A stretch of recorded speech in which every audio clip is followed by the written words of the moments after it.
আসসালামু আলাইকুম। আপনি যদি সিভিয়ারলি মেন্টালি ইম্পেয়ার্ড হন তাহলে কাউন্সিল ট্যাক্স থেকে আপনি মাপ পেতে পারেন অথবা তার আংশিক মাপ পেতে পারেন। A single person living alone with an impairment will get full discount, while if they live with another person will get 25% discount.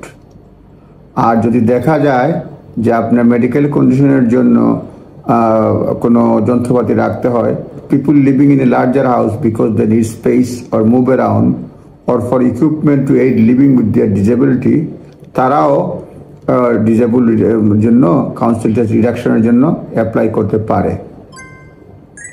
আপনি নিজস্ব কাউন্সিলে এই ব্যাপারে যোগাযোগ করতে পারবেন। This only applies if you require extra floor place to move around with mobility aids, an extra bathroom or other room to meet your disability specific needs, তাহলেও আপনি সাহায্যের জন্য ডিসকাউন্টের জন্য চাইতে পারেন কাউন্সিল ট্যাক্স।